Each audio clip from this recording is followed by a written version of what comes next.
Au nom du Père et du Fils et du Saint-Esprit, ainsi soit-il. Notre Père qui êtes aux cieux, que votre nom soit sanctifié, que votre règne arrive, que votre volonté soit faite sur la terre comme au ciel. Donnez-nous aujourd'hui notre pain de chaque jour. Pardonnez-nous nos offenses, comme nous pardonnons à ceux qui nous ont offensés. Et ne nous laissez pas succomber à la tentation, mais délivrez-nous du mal, ainsi soit-il. Saint Pilice, au nom du Père et du Fils et du Saint-Esprit, ainsi soit-il.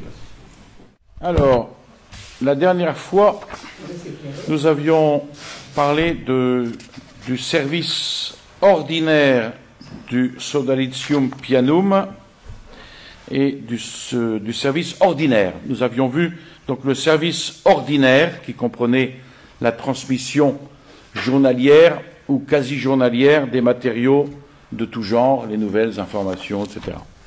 Quant au service extraordinaire du Sodalitium Pianum, son existence nous est assurée par le rapport de Monseigneur Benini au cardinal Sbarretti, où il rappelle deux cas concrets, l'un qui se réfère au Congrès des catholiques libéraux de Berlin de 1909, et l'autre sur une enquête faite par les membres du Sodalitium Pianum à Czestochowa, dans la Pologne russe, au sujet des très graves désordres des Mariavites, dont on avait déjà parlé il y a un certain temps, déjà condamnés par le Saint-Siège, les Mariavites, en 1904 et en 1906. Parfois, si on doit en croire Monseigneur Benini, il reçut des ordres directement du Saint-Père et parfois de la secrétairerie d'État. Il est certain que le Saint-Siège s'est servi parfois directement du Sodalitium pour remplir certaines missions difficiles qui furent accomplies avec de bons résultats. Nous voyons maintenant quelles sont les activités collatérales du Sodalitium Pianum. D'abord la correspondenza romana, qui va nous prendre pas mal de temps, les revues et les périodiques affiliés ou parallèles, l'Agenzia Internazionale Roma et l'Agenzia URBS. Alors, une des plus grandes accusations dirigées contre Monseigneur Benini et son Sodalitium Pianum, c'est d'avoir exercé dans l'Église, à l'époque de Pie X et même après, à travers un système bien lié à la publicité et à la presse périodique intégriste, entre guillemets, d'avoir exercé un véritable régime de terreur et de contrainte morale, n'épargnant rien ni personne, portant une division fatale entre les catholiques, dénonçant impunément et accusant des hommes irréprochables et même des évêques et des cardinaux. Voilà ce dont on l'accuse. En somme, celui qui accueille tout ce que désormais on continue à affirmer autour de cette activité particulière de Monseigneur Benini et de son Sodalitium est amené à considérer ce personnage comme un véritable malfaiteur. Or, la vérité objective fait qu'on ne peut pas tout excuser et que l'on ne doit pas non plus tout condamner, sauf évidemment le mal et l'erreur. Le premier devoir est de ne pas confondre des choses qui n'ont rien à voir avec Monseigneur Benini et son Sodalitium, avec celles qui, par un aspect extérieur, leur sont proches, ou qui lui appartiennent directement, en partie ou en totalité. Donc il ne faut pas confondre tout cela. Il ne faut pas oublier que Monseigneur Benini était un écrivain, un journaliste par passion, et ce n'est pas par hasard que l'on relève dans sa biographie cet aspect de son activité qui se manifeste dès sa jeunesse. Il s'y connaissait en presse, il en connaissait très bien l'influence en bien ou en mal. Le service de presse dont il s'occupa à la secrétairerie d'État le mit en contact direct avec tout ce monde de la presse périodique et quotidienne, qui est d'une importance capitale. Il est connu de tout le monde que, à l'époque de Pie X, existait déjà, et pas seulement en Italie, une presse catholique à caractère nettement papal, entre guillemets, conservatrice, adhérant expressément à toutes les directives du Saint-Siège, une presse souvent appelée intransigeante et par la suite même intégrale.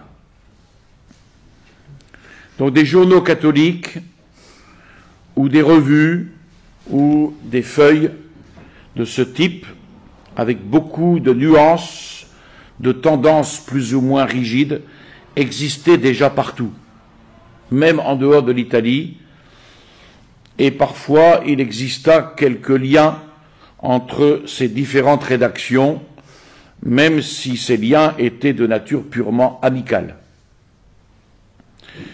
Or, Monseigneur Benini, sachant très bien évaluer cette presse purement catholique existant déjà, voulut lui venir en aide avec un bulletin choisi, continu et fréquent, s'appuyant sur des informations personnelles, internationales, et qui embrasserait d'un côté tout ce qui, dans le monde catholique, politique, religieux, social ou culturel, se développer conformément ou en opposition aux directives de Pie X, dans le but de renforcer les positions solides et aussi d'interdire celles qui sont menaçantes.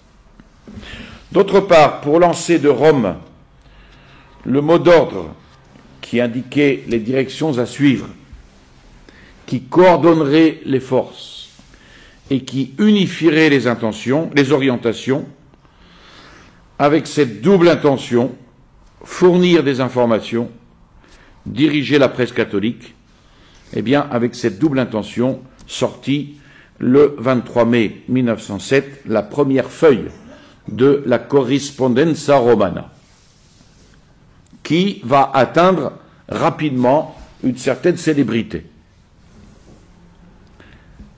qui semble d'ailleurs extraordinaire pour un simple petit bulletin d'information, et qui démontre comment l'initiative avait tout à fait frappé dans le mille. Donc c'était un hebdomadaire de petit format, imprimé d'un seul côté, pour permettre de le découper plus facilement, de disposer dans un but éditorial des différentes nouvelles. Et une année ne s'était pas écoulée que Monseigneur Benini put élargir le rayon de la Corrispondenza Romana en la publiant en langue française pour une lecture et une diffusion plus facile. Ainsi, nous avons, depuis le 15 février 1908, la correspondance de Rome, qui va faire beaucoup de bruit. Pour calmer justement les oppositions trop vives, Benini va suspendre la correspondance en janvier 1913. Mais peu après, au cours de cette même année, il va reprendre la publication avec l'ancien titre Corrispondenza Romana. De plus, après le 9 janvier 1912, l'infatigable Benini avait ajouté à la Corrispondenza Romana une véritable agence d'information qui lui était propre, la AIR, Agencia Internazionale Romana, à laquelle va succéder plus tard, après 1920, l'Agencia URPS. Cependant, des agences, bien qu'inspirées par Monseigneur Benini, furent administrées par d'autres personnes, parmi lesquelles un de ses neveux, un certain Mataloni. Mais la Correspondenza ne resta pas seule. Il y a eu d'autres périodiques qui vont surgir de tendances identiques. En France notamment, la critique du libéralisme, qui a été fondée le 15 octobre 1908 par Emmanuel Barbier, célèbre journaliste, tout à fait antimoderniste, ancien jésuite, né à Poitiers en 1851 et mort à Paris en 1925.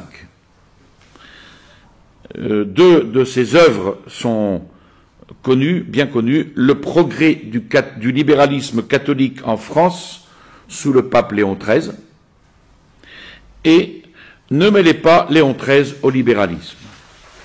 Deux ouvrages qui vont finir à l'index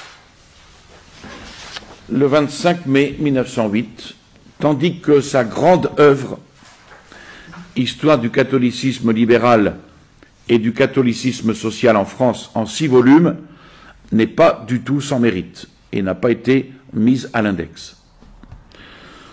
Cependant, ces violences impétueuses, surtout contre les jésuites, poussèrent une trentaine d'évêques français, à la fin de 1911 et en 1912, à interdire la critique dans leur diocèse, et finalement le Saint-Siège en interdit la publication.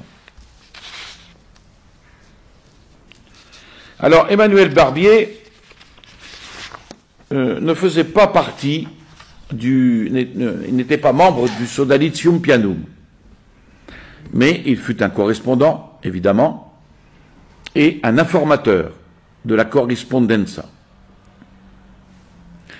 À la place de la critique, naquit à Paris, le 5 décembre 1912, la Vigie de l'abbé Boulin, du diocèse de Troyes, donc autre écrivain antimoderniste qui écrivait sous le nom de Roger Duguay, mais demeurant à Paris.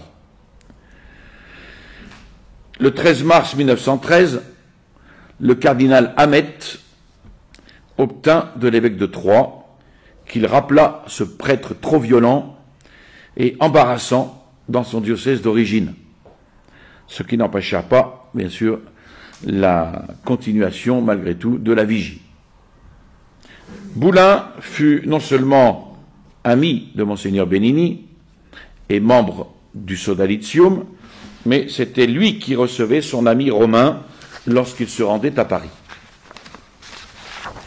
Alors, d'autres feuilles de la trempe des précédentes furent Foi catholique, Rome et le monde, Cahiers romains, etc. Ce serait intéressant de retrouver des exemplaires de ces journaux. Moi, j'ai 2 volumes de la correspondance romaine. En Belgique, il y a eu un autre correspondant de Monseigneur Benini, qui a été l'avocat Jonx, domicilié à Gand, et qui publia sur les traces de la Correspondenza Romana une correspondance catholique, laquelle va susciter en Belgique, bien que en proportion moindre, des critiques et du mécontentement. Jonx était membre du Sodalitium Pianum. Alors, le séquestre de la correspondance entre lui et le Sodalitium, avec les révélations qui suivirent, va être l'occasion d'une levée générale de boucliers contre le Sodalitium et Monseigneur Benini. En Allemagne, vous m'excuserez ma prononciation très déficiente de l'allemand, les périodiques les plus célèbres dans la lutte antimoderniste, et donc proclamés intégraux, et considérés comme affiliés à Monseigneur Benini, sont Die Petrusblätter à Trèves, Kölner Korrespondenz à Cologne et Wahrheit und Klarheit du comte Oppersdorf à Berlin. Le comte Oppersdorf était membre du Sodalitium. Pour l'Autriche, que les Autrichiens excusent mon accent, Le célèbre historiographe et érudit Kralik publia le Der Grat, une revue de haute culture en opposition au Das Deutschland de Munich en Bavière, qui était de caractère très libre.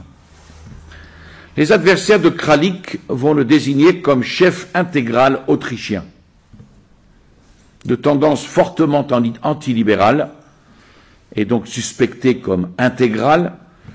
Il y eut aussi le Das Wiener Sonntagsblatt. Certains anti-intégraux pensèrent voir un précurseur au Sodalitium Pianum de Benini, même dans le très célèbre et très innocent Pius Verein der Katholiken Österreich, fondé sous les auspices de l'épiscopat en 1905 durant le 5e congrès catholique général autrichien à Vienne pour l'augmentation de la presse catholique et loué par Pie X. Le plus beau est qu'à la suite de l'activité du Pius Verein disparut la funeste scission entre les catholiques conservateurs et sociaux, au détriment cependant des organes conservateurs. C'est pourquoi Monseigneur Benini et ses amis ne devaient pas être très contents de leur supposé précurseur. L'exemple est typique à cause des confusions que même les historiens et les écrivains de bon renom peuvent faire au détriment cependant de la vérité. En Hollande, le journal connu Naas Bode passe également pour antimoderniste et intégral, ainsi que la revue Rome. Il n'existe pas, cependant, pour autant qu'on le sache, de lien entre cette presse hollandaise et Monseigneur Benini. En Pologne, on cite le périodique Myśl Katolika, publié à Częstochowa, presque certainement en collaboration directe avec les dames polonaises de la secrétairerie du Sodalitium Pianum de Monseigneur Benini. En Italie, il y a une longue liste de la presse dite intégrale ou intransigeante. Elle est connue de tous, mais il est intéressant de préciser que de toute cette presse, seule la Liguria del Popolo, dans un certain sens, peut être considérée comme liée au Sodalitium Pianum et à Benini, en ce que son directeur, Don Boccardo, fut aussi membre du Sodalitium et correspondant de Monseigneur Benini. Alors, on peut s'arrêter ici à la description, même incomplète, de la presse qui passa sous la domination d'Intégral et qui existait dans tous les pays sous diverses formes et avec une tonalité différente, des extrémistes les plus enflammés aux plus assagis, mais toujours fermes sur les principes, toujours opposés à l'infiltration de l'esprit moderniste ou libéral dans la vie catholique. Alors, il semble que la lecture attentive de cette liste, même incomplète, peut suffire pour douter de la consistance de certaines assertions des anti-intégraux et des modernistes, c'est-à-dire de l'existence de tout un bloc organisé et unitaire de la presse catholique intégrale sous la direction secrète mais puissante de Monseigneur Benini et sous le patronage de son Sodalitium Pianum. Seulement, et il faut le dire, seulement pour 5 de ces journaux ou périodiques, l'appartenance du directeur au Sodalitium Pianum est certaine. La Vigie, on l'a vu, avec Boulin, Correspondance catholique avec Jonx, Wahrheit und Klarheit avec le comte Oppersdorf, la Liguria del Popolo avec Don Boccardo et Misl Cattolica avec le secrétaire du Sodalizio. Donc seulement 5 de ces journaux avaient vraiment des liens profonds et l'appartenance du directeur à ce Sodalizium était certaine. Alors parmi ces journaux, la Liguria del Popolo avait dès le début, en 1872, la tendance papale, entre guillemets, qui à l'époque de Pie X fut appelée non sans mépris intégrale, comme on dirait aujourd'hui intégriste, avec un profond mépris. Le fait que Don Boccardo appartienne au Sodalizium ne changea pas du tout la romanité nette du journal, c'est-à-dire la Liguria del Popolo. Les frères Scoton de la Riscosa, les rédacteurs de l'Unità Cattolica, deux journaux dont on avait déjà largement parlé, pour nous limiter aux 2 journaux italiens les plus intransigeants. Les frères Scoton et les rédacteurs de l'Unità n'eurent jamais de contact avec Monseigneur Benini ou avec le Sodalizium. Et même ce sont eux qui pouvaient se considérer comme les ancêtres de la correspondenza de Monseigneur Benini, puisque on parle de 1872. Et même ce sont eux qui pouvaient se considérer donc comme les ancêtres, surtout pour son esprit informatif, aussi bien que pour sa valeur et sa force combative.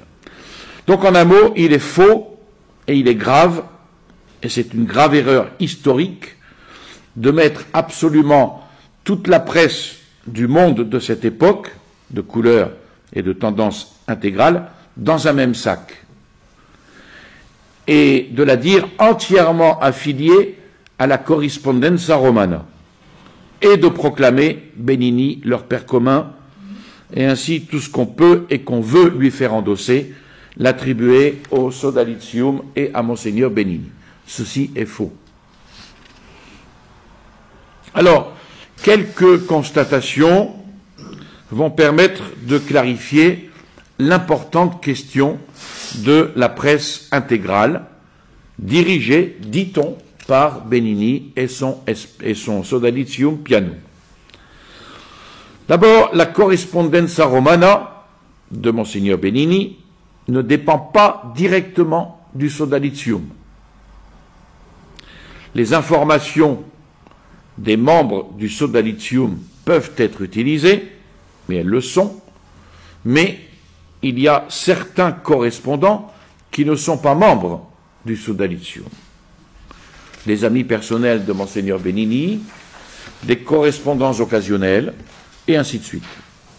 Et de plus, ni les statuts, ni le programme du Sodalizium Pianum ne contiennent la moindre allusion à la correspondenza.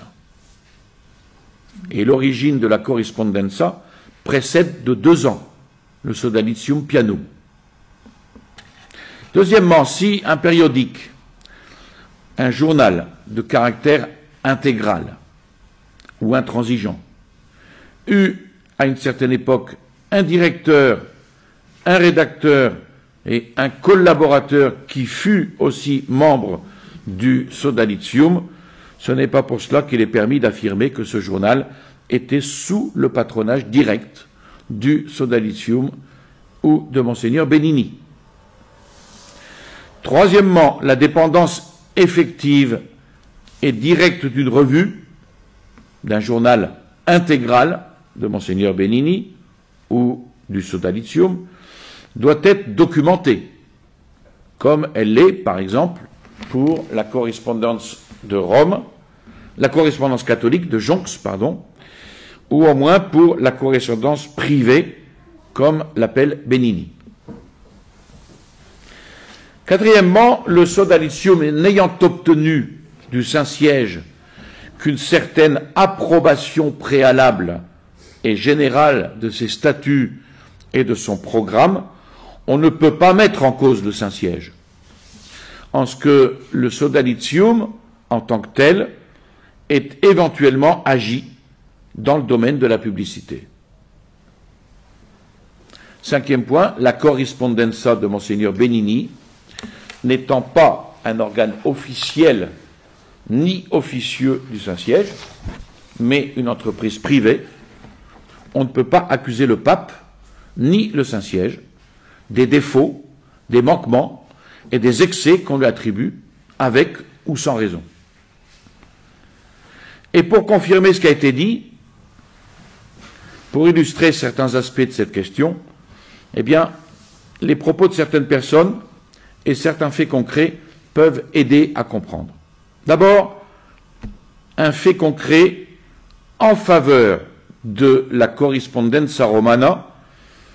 Le 10 juillet 1911, la Correspondenza donne la nouvelle suivante. Le danger religieux en Allemagne, prouvé par ceux qui le nient, une circulaire secrète contre le livre du père Weiss, dans une polémique contre l'état-major, moderniste allemand. Le célèbre apologiste dominicain, Weiss, avait publié un ouvrage en 2 volumes, attaqué par diverses personnes de tendance libérale et moderniste. Le 13 juillet, la Kölnische Volkszeitung se montra favorable à un compte-rendu opposé au livre du père Weiss. Le 14 juillet, le journal Der Bayerische Kurier, journal officiel, publia une notification au nonce, Monseigneur Fruwirt, dans laquelle il protestait contre les attaques faites par ces journaux étrangers contre l'archevêque de Cologne, certains catholiques allemands, en affirmant que ni Monseigneur Benini, ni aucun autre prélat n'avait pris part à la campagne contre le catholicisme allemand.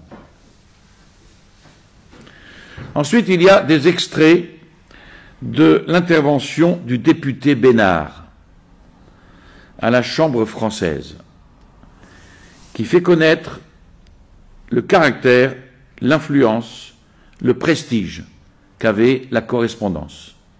Évidemment, ce député Bénard n'était pas favorable, comme tout député républicain. Mais voilà ce qu'il dit. Tout cela n'est rien encore. Exclamation. Ce que je reproche surtout à M. Rocafort, c'est d'être en France l'agent direct de tout un plan d'exécution qui est conçu autour du Vatican et qui est dirigé contre l'école laïque. On croirait entendre Mélenchon. Ce plan d'exécution est indiqué par une feuille qui s'appelle Correspondance romaine.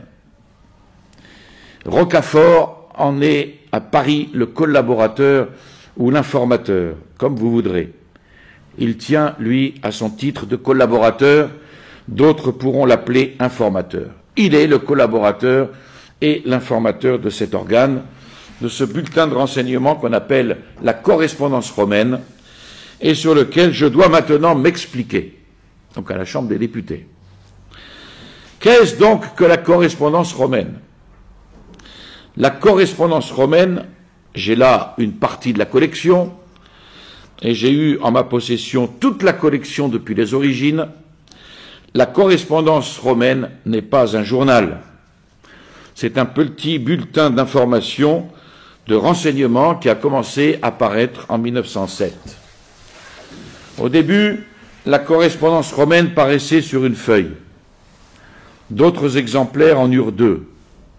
Le but de ce journal était d'indiquer certains avis aux journaux catholiques français ou allemands et de se faire en quelque sorte le transmetteur officiel des indications et des ordres du pape.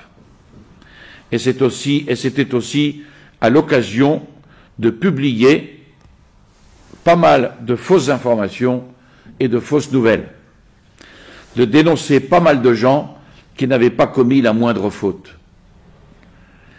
Il faut rappeler que la correspondance romaine n'était pas un journal, mais un simple bulletin d'information et de renseignement. Je crois qu'aucun doute ne peut subsister sur le fait qu'il s'agissait bien du bulletin officiel ou officieux de renseignement du Vatican. La correspondance romaine est dirigée en réalité par Monseigneur Benini, sous-secrétaire à la secrétairerie d'État du Vatican. Pour tout dire, il est l'homme à tout faire de Mairie d'Elval. Monseigneur Benini dirige bien la correspondance romaine, qui est imprimée dans la même imprimerie que la revue d'histoire religieuse, à la tête de laquelle se trouve aussi Monseigneur Benini. Le directeur et les collaborateurs sont les mêmes que ceux de la revue d'histoire religieuse. C'est bien Monseigneur Benini qui a conçu au Vatican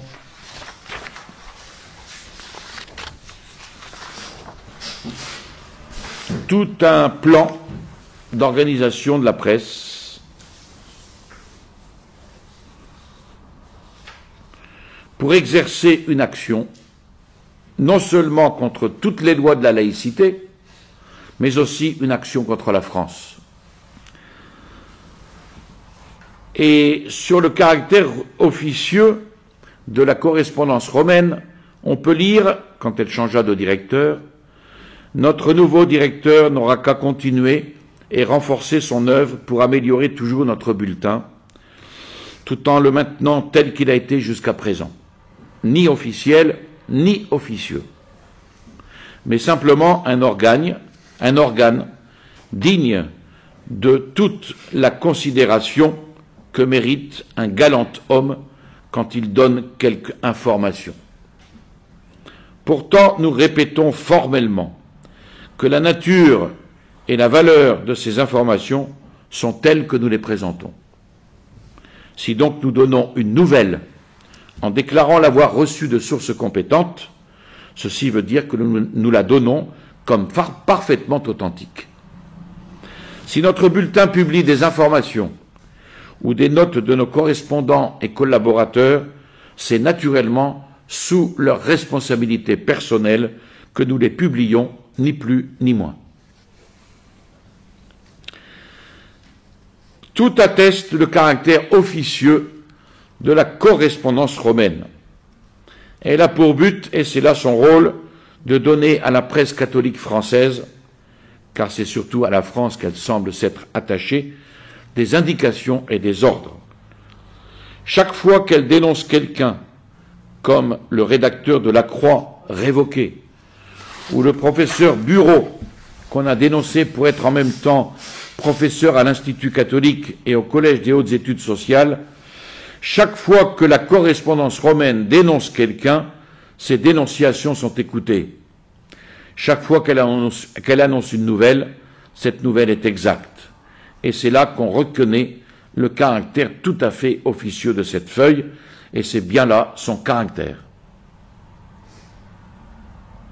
Et Rocafort dit « Cette feuille a donc bien tout le caractère d'une feuille qui donne les avis, les indications venant du Vatican. » Et puis, dernier point pour aujourd'hui, l'extrait d'une interview par le professeur Rocafort à un journaliste parisien. Donc Rocafort rectifie certains points erronés du député Bénard. Et il affirme que ses relations avec la correspondance de Rome sont d'ordre purement journalistique. Comme tout le monde, il dit préférer les feuilles bien renseignées. Et quand il a su que celle-là l'était, il l'a adoptée. Et il ajoute, puis, j'ai connu les rédacteurs. Je leur ai envoyé de temps à autre quelques notes de vue générales. Des relations très amicales se sont à peu établies. Et voilà, je ne suis ni son agent, ni en titre, ni son informateur ordinaire. Je suis un ami et un collaborateur occasionnel. Le journaliste pose la question, la correspondance de Rome est, je crois, l'organe du Vatican. Et Rocafort répond, erreur. La correspondance de Rome n'est ni officielle ni officieuse. Mais les rédacteurs sont des loyaux serviteurs de la pensée du pape. Ils vont aux sources, ils rapportent exactement ce qu'ils entendent dire dans les bureaux du Vatican, ils ne truquent pas, voilà leur crédit et leur force. Si vous étiez au courant comme moi de la presse catholique française, vous verriez quel besoin on a de ce véridique et sûr organe qu'est la correspondance de Rome. On n'y tire pas à soi, à ses conceptions propres, la pensée de Pilice. On la reflète exactement, intégralement. Le journaliste continue. On dit que vous êtes en relation avec des personnages du Vatican. Réponse de Rocafort, certainement. Depuis que je m'occupe de la question religieuse, et dans le sens des directions pontificales, cela était inévitable. Et du reste, j'en suis très fier. Mais parce que je connaîtrais tel ou tel prélat, fût-ce même le secrétaire d'État, et parce qu'ils auraient pour moi de bons sentiments et de l'estime, serait-ce une raison pour m'appeler leur agent? Alors, tous les amis, toutes les relations de M. Briand, Aristide, sont des agents de son gouvernement. Vous voyez bien que cela n'a pas de sens commun. Et le journaliste de poursuivre, la correspondance de Rome est, dit-on, gallophobe. Pas du tout, répond Rocafort. La France y est à chaque instant louée, exaltée comme de juste. C'est facile avec des critiques qui portent contre le bloc, ou des constatations pareilles à celles qu'on trouve dans les journaux les plus patriotes sur la dépopulation, la criminalité, etc., de joindre bout à bout quelques phrases sévères, mais est-ce dénigrer la France, cela? Il faut vraiment que M. Bénard ait une faible estime de l'esprit critique de ses collègues pour avoir espéré de leur faire accroire. Tous nos journaux d'opposition à ce compte seraient contre la France. Je vous salue Marie, pleine de grâce, le Seigneur est avec vous. Vous êtes bénie entre toutes les femmes, et Jésus, le fruit de vos entrailles, est béni. Sainte Marie, Mère de Dieu, priez pour nous pauvres pécheurs, maintenant et à l'heure de notre mort, ainsi soit-il. Au nom du Père et du Fils et du Saint-Esprit, ainsi soit-il.